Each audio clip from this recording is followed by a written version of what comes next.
Kirwan's Game Store, the best place in gaming.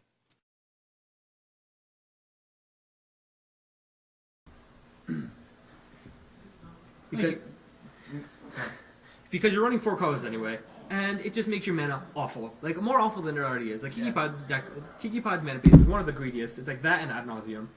Alright, so for those of you just turning in, just for the local aspect of it, because we messed that up a little bit, we have round 7 here. Mark Morrison versus Joseph Sessa, 0-0. This is basically winning in. It is winning in. Whoever wins this is in. They were just outside of drawing range, basically. Kind of stinks for them, but it happens. Thassa Thassa is online. Correction. 1, 2, 3, 4, 5, 6. No, 2, 3, 4. Who's the left of Thassa? Curse Catcher. One. Curse Catcher, Thassa, Curse Catcher, Kira is 2. Okay. Kira has 2, and Spreading Seas. Ooh, Spreading Seas is the devotion that no one remembers. So people was that a swimming. master? Did he just draw a master? Yes, he did just draw a master. Does he concede on the spot? He does, right? Why would you not just play master? Because you just Demoralize? yeah. Mark, a very good player. Just reading, making sure, trying not to mess anything up. Basically, at this point, he's gonna concede. He's gonna ask the judge a question outside. I wonder if Joseph targeted the mountain, and can you target basics with Spreading Seas? No, I'm pretty sure you can. I think what he's doing is he's wondering about a shard volley instant where you can, like, if you sack it, if he gets to draw a card. I think is the question. Yeah. That's the only thing I can think of. We can jump over to this other match. Take a look at what's happening over here. Got some signed combo pieces. Blocking Dark Confidant. That seems like all the value. Signed by Patrick Dickman. Is that actually Patrick Dickman? No, it's not. That's Patrick Dickman's Well, signature. no, I know it's not Patrick Dickman. Patrick Dickman's signature on these combo pieces here. Because Patrick Dickman, as you modern aficionados know, is the go-to modern twin player. He made almost one of the first. He's renovated Twin and made it better and better and better. Every day. He built it to what the format needs. But we'll go ahead and ship back to future match 1, assuming they're back. Can't be that intense the question. And they're back. So he shard volleys. He shard volleys and he doesn't get to draw the card because it doesn't resolve. Pretty sure. Or no, I think it enters the battlefield. It targets it. I don't know. He might not have been able to draw the card.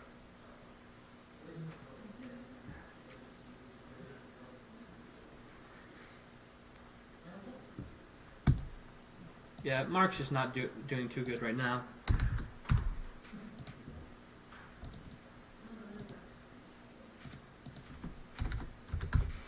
Hopefully games 2 and 3 can do something for him.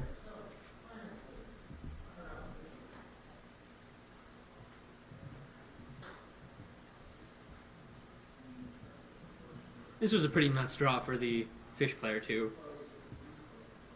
Yeah, and a bad draw for Mark. Yeah. Alright, so for sideboarding for these guys, Mark has Combusts, 3 of them that will be really good. Searing Blood seems like it'll be good. Searing Blaze seems like it'll be good. There's Wear Tear. You can hit those. You can hit those Spreading Seas and possible Aether Vials. There's Smash the Smithereens. I don't think you're gonna go that deep. And there's Molten Rain. So he's probably gonna bring in those Wear Tears, those Combusts, those Searing Blaze, Searing Blood. You know, try to slow the game down a little bit because the fish deck, when you don't try to keep it under control, it just gets way too out of hand. And like there wasn't even any lords in that draw. Like the lords just make the deck insane. So for the fish player, we have some Swan Songs. I don't think you bring the Spreading Seas in. There's 3 Tidebinder mages that seem like they would be good. 2 Hercules Recalls, no. 2 Dismembers, probably not. Akira, maybe. A Ratchet Bomb and a Graph Digger's Cage. I would bring in the Kira. Like, bring in Kira. Maybe Tidebinder mages, you know, they go turn 1. Blaze target? So, Searing Blaze, what happens is you do target, But if the target disappears after you already target, you still have a target. It's very weird. Like, I don't know, whatever. it's really strange. Like, if you Searing But does it Blaze get someone, countered with Kira, is what I'm asking. It should. I'm pretty sure it does. Okay. Blah. I was gonna say something, but I forget. All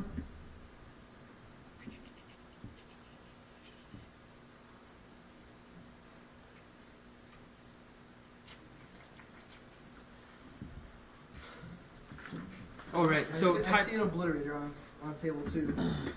So Tidebinder Mage in the Ooh, that's good. Mark's on the play. He's gonna go turn 1 Goblin Guide, and he's gonna get him for 2, and then probably get him for another 2, and then he just plays Tidebinder Mage, and it's just gone forever. Like, it's just a removal spell. Unless you bolt it, but like, Kira. yeah, it's just Tidebinder Mage is very good against the red deck. Granted, he's gonna have Hellspark Online, so it's not gonna do anything to. But he has Goblin Guide, and he has Eidolon of Great Revel. Granted, that's not the way you want to take care of Eidolon of Great Revel in your bare dot deck. Right. But it's an answer. Mm-hmm. Our backup table is just finishing now too. It looks like the Phyrexian Obliterator from the Rock deck was just too much for the Yeah, Mike won Twin game deck. 1. So that was the blue and black deck, I'm pretty sure. Mike Britta with that black green deck that beat Phil Bertorelli before. Let me see this. Is Bowen?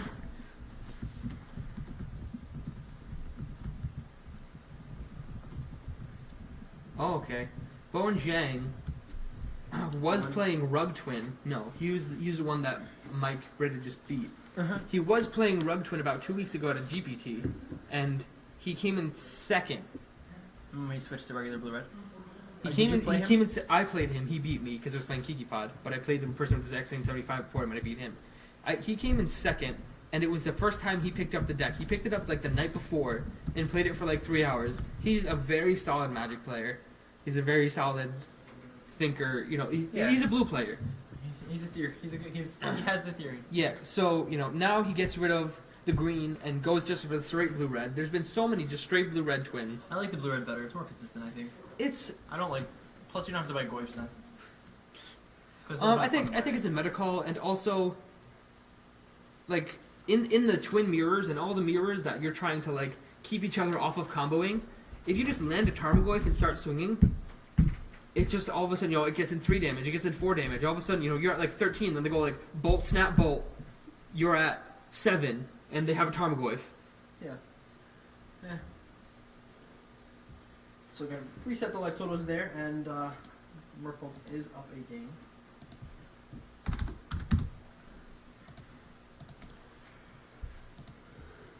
The top 8 is shaping up very nicely. It seems like it's going to be very interesting.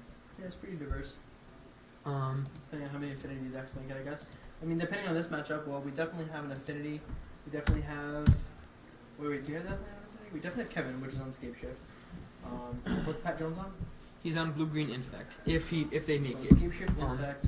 They're the first 2 decks. There's a Kiki Pod deck.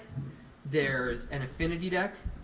There's a blue red tempo twin deck. It's not like boomerang or anything. He said these are the words he said to me that it was tempo twin. I'm pretty sure it's just straight blue red. I don't think it was that weird one that had like all those weird 1-ofs and like only 3 splinter twin. And then there's another one. We have the standing right here. Whatever Ethan Formicello was playing. I forget what he's playing, to be honest. But then we have Ethan Formicella. I think we almost had him one time. Then we have Kevin Jones on Scape Shift, Patrick Jones on Tom Ross, Blue Green Infect. Andrew Johnson is the guy on Living End, and he didn't. And this is the match that didn't want to come in here. Andrew Johnson and Kenny Breslow. I don't know what Kenny Breslow was playing. Then we have Mark Morrison, Joseph Sessa, and Bowen Zhang versus Michael Britta. See, and this is the thing. Michael Britta can't make top 8. Bowen Zhang has the ability to, but Bone Drain has 15 points, and Michael Britta only has 12 points. So there's no possible way Michael Britta can even make it in. So that might be some sort of qualifier or something as to the match. In our back table, the matchup sideboarding. The Rock deck can bring in Golgari Charm for that hedge because you can either kill all the Pestermite tokens or you can make all the Deceiver Exarch tokens O3s. You're definitely bringing in the Thought Seizes to make it up 4-4, and I don't know, maybe the Thrun, maybe the Sword of Light and Shadow. I can't really see anything past that. Like I don't think Bloodline Keeper. Yeah. Like Liliana of the Veil seems very strong against that deck. Is Living End in the top? Living End has the ability to. I don't remember who's on. It's Andrew Johnson, remember? Oh right. He was at table for the people who didn't want right. it. We didn't see. We didn't. And for the twin deck on the backup table, for sideboard against this Rock deck, there's no reason for him to bring in Ancient Grudge. He has 2 Looks Ancient like they're already Grudges, going actually on the back table. 3 Blood Moons, 2 Dispel, 2 Relic of Progenitus, and then a bunch of 1-ofs. Probably going to bring in this Karanos, probably going to bring in this Veldican Shackles, probably going to bring in this Batterskull, this Spellskite, this Negate. And that seems like about it. I don't think he's going to bring in Blood Moon, because the deck has a bunch of basics in it. Well, our table 1 is drawing their cards right now, so hopefully they got a good grip. Joseph Sessa there, counting 6 cards and being very confused, forgetting that there was a card still on the table. It looks like he has a fine hand. I didn't really get a glimpse of Mark Morrison's. I mean, Joseph doesn't seem to be shipping back either. Yeah, Joseph had Island, Mutavault, and Merfolk. I think that's all you ever want in that deck. I don't know, man. Either vial. There might have been an Aether Vial in there. I'm not sure. The things I saw were Island, Mutavault, and non-land cards. That seems like a pretty strong hand to me. So, turn 1, Goblin Guide. This is the best thing you can do against this deck. You get in 2, 4, you get in 4, 6, 8 damage. Reveals Kira off the top. And Joseph is now at 18.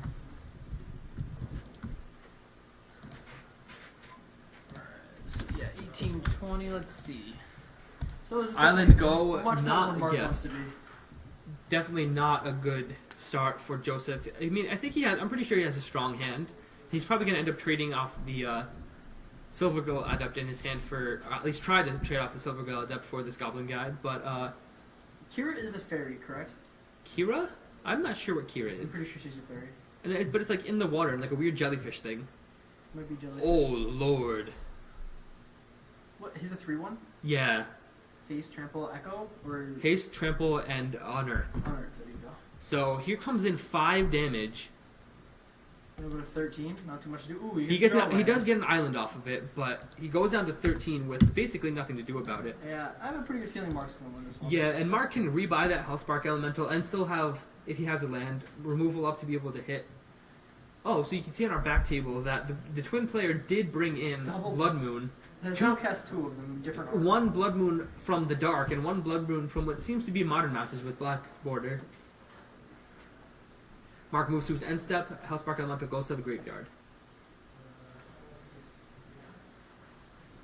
Joseph tries to decide which land to play. He has Island, he has Mutavault, he has an Aether Vial now. I think he just drew that for the turn. That's gotta be rough. Yeah, there's nothing worse than drawing Aether Vial on turn 2 to 4. You're just kind of like, oh, that's Plays Aether Vial and passes. You might be dead. This does not seem like the place you want to be. Like, Mark is very confused by his... Mark's like, what are you doing? Mark is literally scratching. There's no way that you don't have a Merfolk to play right now. Mark's thinking Whatever. 3, 4, 5, 6, 7, 8. He's like, I can deal 8 damage, or I can unearth for 2, right?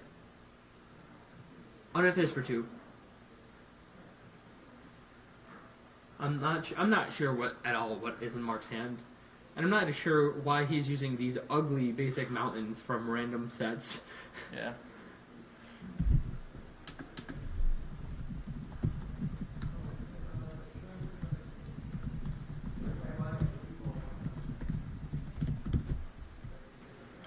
I made sure to tell Alex to tell Mark that everyone's disappointed with his mountains. You can see Alex in the back end there laughing. And there goes Mark. Swinging in for another 5 damage. Revealing a Mirror Jiri. Mark's like, what does that card do? He's like, oh, he's... It's a 3-mana Lord, and whenever you cast a Merfolk spell, you can tap or untap a permanent, Mark. So it turns your Lords into 1 blue mana spells. Pretty much. It becomes pretty ridiculous. And you get to tap down the enemy team and swing in for all You just turn into like a little combo deck, kind of. It's really weird.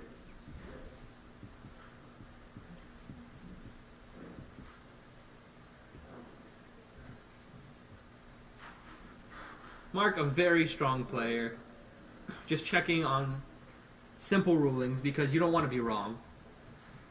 So now we have Joseph at 8.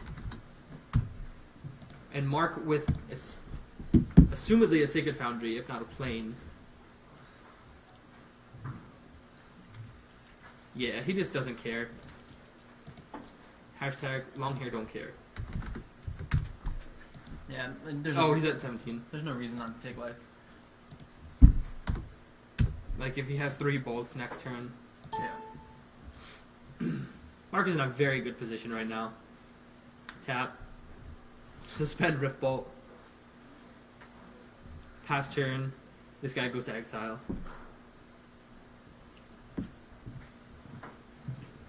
Mark is also probably pretty confused by the cards in his deck because he normally plays blue. In almost any form. And this red deck... The second match is heading to game 3, just in case you guys didn't notice. Double Blood Moon was in fact too strong.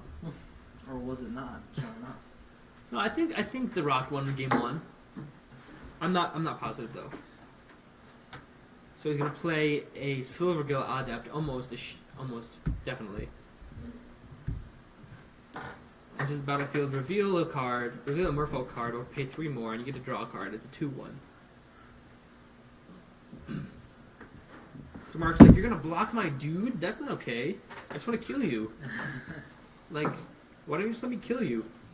With these X amount of cards in my hand. It's probably just he bolts to the face. Bolt to the Make face. sure the camera gets a little bit of bolt there.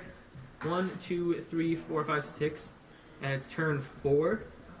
And Mark was on the play, so Mark has 9 cards, so he has 3 cards in hand, I think? Maybe 4? It's not a good place for Joseph. Joseph is now at 5 from that bolt, from that Rift Bolt coming off the suspend. Mm-hmm. He's dead to like 2 cards, right? Well, see, the problem is I think Mark has another Rift Bolt in his hand.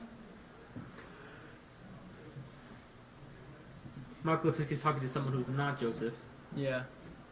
Trying to explain himself or something to that effect. I'm pretty sure Mark is just about to kill Joseph. Is he just slow rolling? I think he might just be slow rolling a little bit. He's like, you know what, when I play blue, I always slow roll people. So you know what, I want to give the blue player a taste. Oh, he's asking a judge question? What is there to ask? Wait, if I bolt twice, does he die? If I cast Lightning Bolt and then cast Lightning Bolt and target him both times... How dead is he? On a scale of 1 to dead. On a scale from 1 to dead, how dead is he? Alex is like, he's remotely dead. He'd be at approximately -1. He would be dead. And Alex is like, alright, thanks, Judge. Mark's like, thank you. Like, okay, I'm gonna tap. if he double bolts, I'm gonna die. I don't think he's double bolting. I would die. That would be ridiculous. Double bolt. It's like double left. Nah. Double bolts in Korea. What's happening? Earthquake. Okay. Upstate New York. Searing Blaze. No, Eidolon of Great Riffle. Oh. Cast some spells. Bro. What is the point of playing that, though? Well, I don't think he has the anything burn. else? I think he only has 3 cards in hand. So now I think he only has 2 cards in hand. He's going to swing with that. reveal a Master of the Pearl Trident, just another Lord.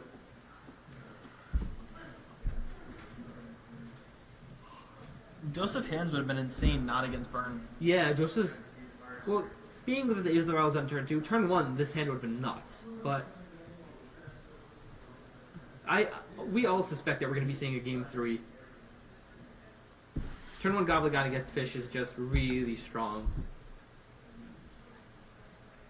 Now Mark's going to suspend this Rift Bolt and ask him to please cast any spell with converted mana cost 3 or less. He just is dead. So wait, he's at 2, right? No, he's not. He's not at 2 yet. Rift Bolt He's is at on 5? suspend. He's at 5. 5 to 17. Rift Bolt is going to come off suspend on Mark's upkeep, Yeah, I'm bringing 2. and then any spell almost in his deck besides Master of Waves. His entire deck. Literal only card 3 Master of Waves do not trigger Eidolon of Great Rebel. Probably almost in the 75. Yeah. Every single card besides the 3 Master of Waves. And lands, obviously. He goes to 3. I'm guessing he has a counterspell for this. He has to have a counterspell for the Rift Bolt, right? Rift Bolt. Target you. Mark does take 2. I don't understand. What's happening? I thought he was supposed to be dead. Boros Forest Charm. Can't count. Wait, you can counter it. Can. You can If counter he it. dies. I think he's realizing he dies he's in a lock. Who? Joseph. I think he was Oh, like, I if have a he- counter spell, and he was like, oh wait, If he counters it, he's dead. If he doesn't counter it, he's dead. I'm not actually sure of the life total that Joseph is at. yeah, I'm gonna assume it's 2, to be honest.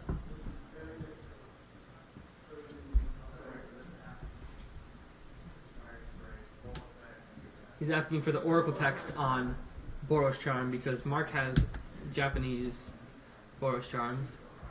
It says Red, Julia, white, deal 4 damage to target player, make all your permanents indestructible until end of Target turn. creature gains double Target strike. creature gains double strike. Yeah, okay. Good game. All right, let's head over to let's real quick head over to our feature match on table 2, where they are playing game 3 right now as we speak.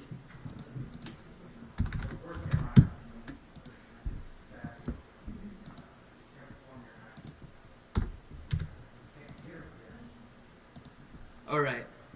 We see turn 1 Swamp and turn 1 Island Serum Visions.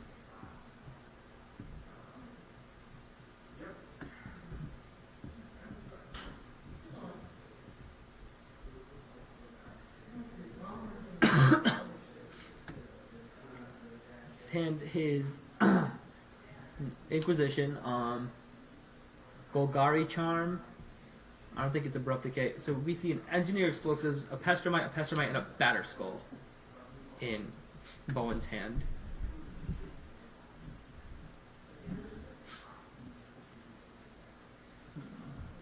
Pretty good. Pretty good. That land is in hand, right? On the Scalding Tarn? Yeah. What? Yes. Confusing looks.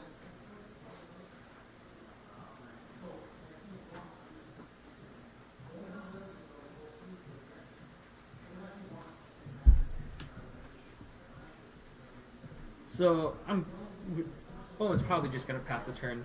There was nothing in his hand, unless he's gonna crack both of these fetch lands and cast something.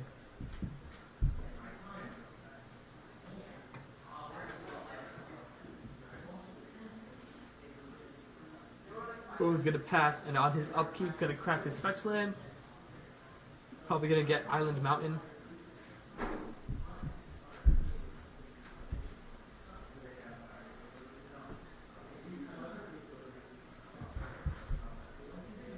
Probably going to cast Pestermite and target the Twilight Mire. Keep him off the 2 green mana that he has the access to.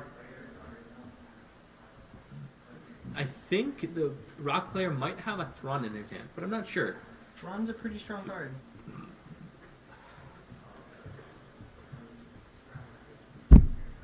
Yeah, there he is. Last troll. Trolling it up. Pestermite. I want to choose a target. I want to target that thing. Tap it down. You can draw now. And Michael right, Michael? He draws a Tarmogoyf. I thought. No? Oh, he might have drawn a Tarmogoyf, but he's way too afraid. You can't just tap out into a turn 4 Splinter Twin. Why not, Mike? In Come game on. 3. Ooh. And then the Blood Moon. He's gonna float the mana and Golgari Charm it. And actually just say stop that. Just actual.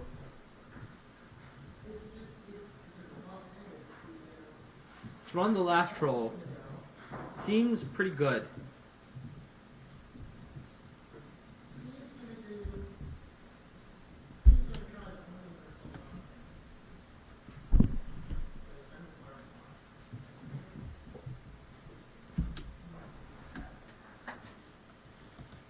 Let's go back to feature match 1. Try to see what's happening there. Okay, these guys are still just shuffling up. Probably going to be getting back to play soon, so we'll head back to feature match 2. Get a bigger screen on that. Thrun versus Pestermite. I'm pretty sure Thrun wins this fist fight, but I'm not sure of the life totals. That was game 2, Shuck. I'll say it in the chat so you get it immediately. Life totals of game 2. Get the life totals here. Swings with the Thrun. Brings him down to what I think is 14. I can't really tell the life totals.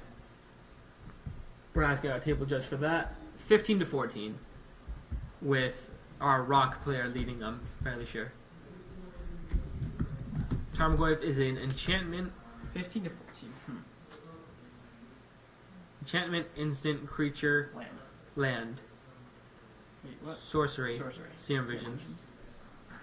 And it looks like Bowen is slowly fading out of this game. There's not much you can do about a 2-mana 5/6.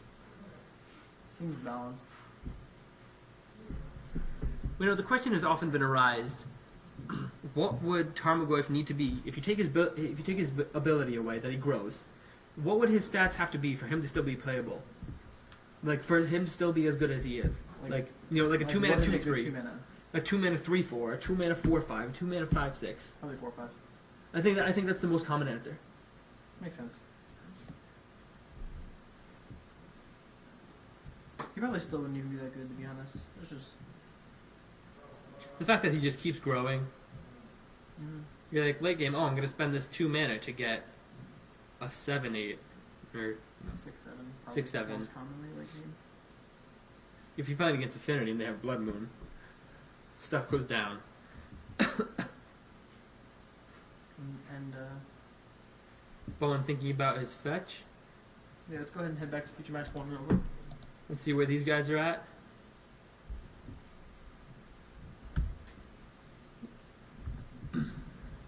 Yeah, I figured we should stay with these guys.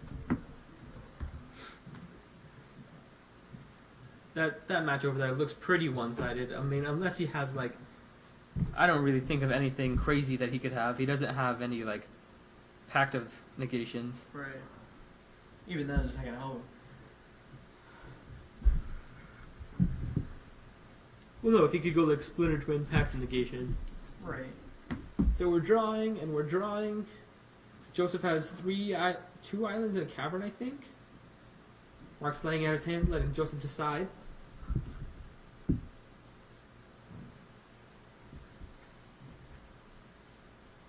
Joseph making sure he drew the correct number of cards. Joseph's deciding to keep. Mark taking a big breath. Now looking at his hand, I don't think I saw any lands. Mark doesn't look like he saw any lands either.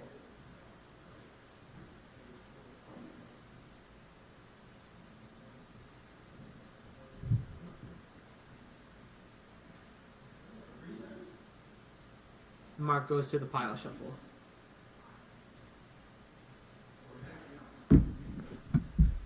Yeah, I feel like Burn should mulligan more than you don't. Yeah, I mean, if you have 1 or 2 lands in your opening hand, I don't feel like you need to mulligan that aggressively. But, you know, you're only running 20 lands.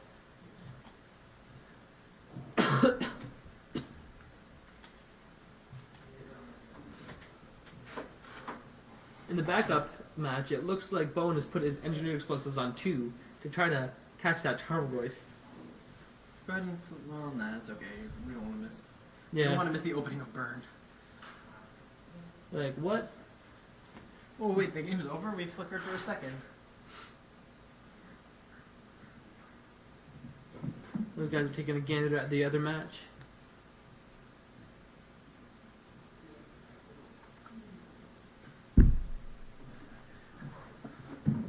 Mark trying to thoroughly shuffle his deck, make sure he doesn't miss out on a land again. Yeah, we know those people who don't shuffle Burn correctly.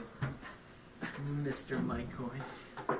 Mr. Mike Coyne, infamous for drawing 12 mountains in a row In the top 8. in the top 8 versus Mark Morrison. Fun fact for you kids out there, Mark Morrison playing Esper Control.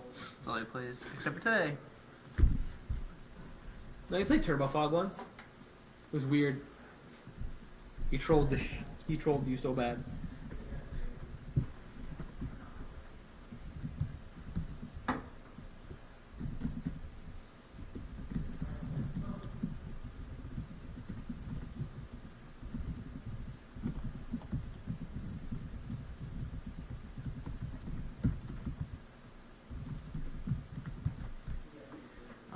We'll go ahead and just switch over for a second. His shuffling seems to be taking a long time. Yeah, well, they're about to be done, so we're Yeah. going to switch back real quick. Somehow, let's see. I wonder how we get rid of the big guy. Engineering explosives? Yeah, that's how we got rid of Tarmogoyf.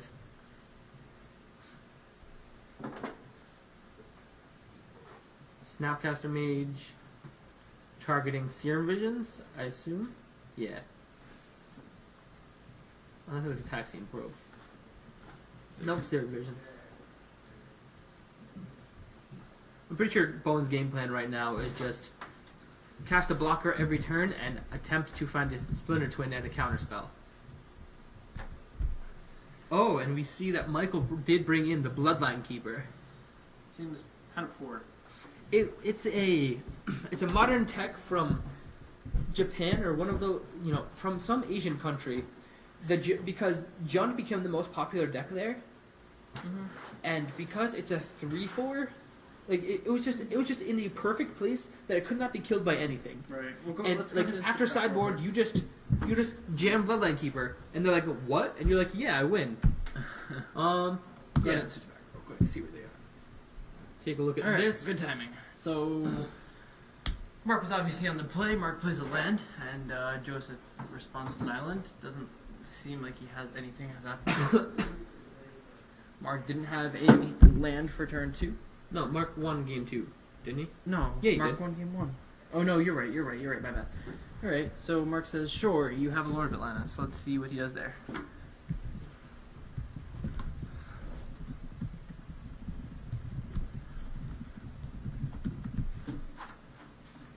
Mark is going to go to 19? maybe 17. 17. Yeah, 17. You might as well get your mana right. You don't want to lose to something silly like not having the correct mana. And in all honesty, that 3 points of damage is not going to matter against Merfolk. No, they're either going to... They're either doing 5 damage or 30 damage. Or 0. Or 0. The more common one.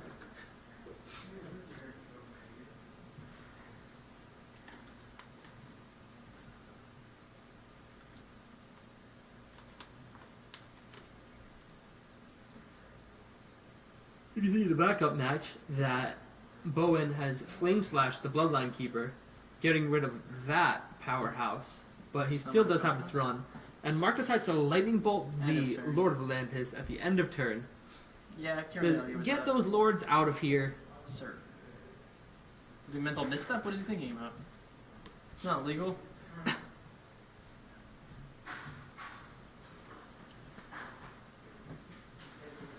Game 3 is done. Who won on table 2? Table 2? Let's find out who won that.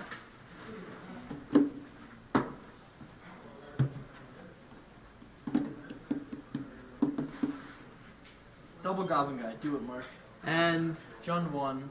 the black-green deck Actually, did it was win. Rock. So the Rock beat. Splinter Twin. We thought it was going to be a hard matchup to begin with.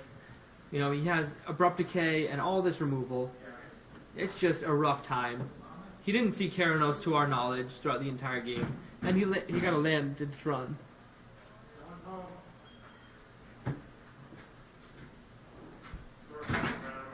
Mark asking another question.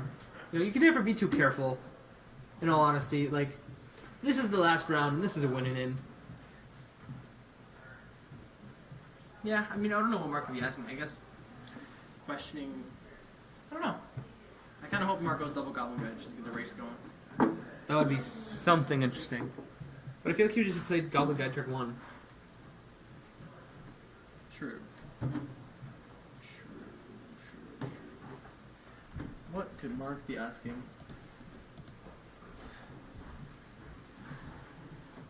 Well, it seems though he asked the question and then there doesn't And look then like there's Alex- any judges around him. Yeah, it looks like Alex walked away to ask probably head judge Will Anderson.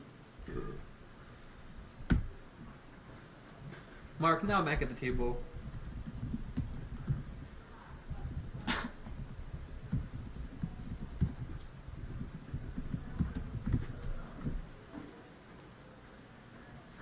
What?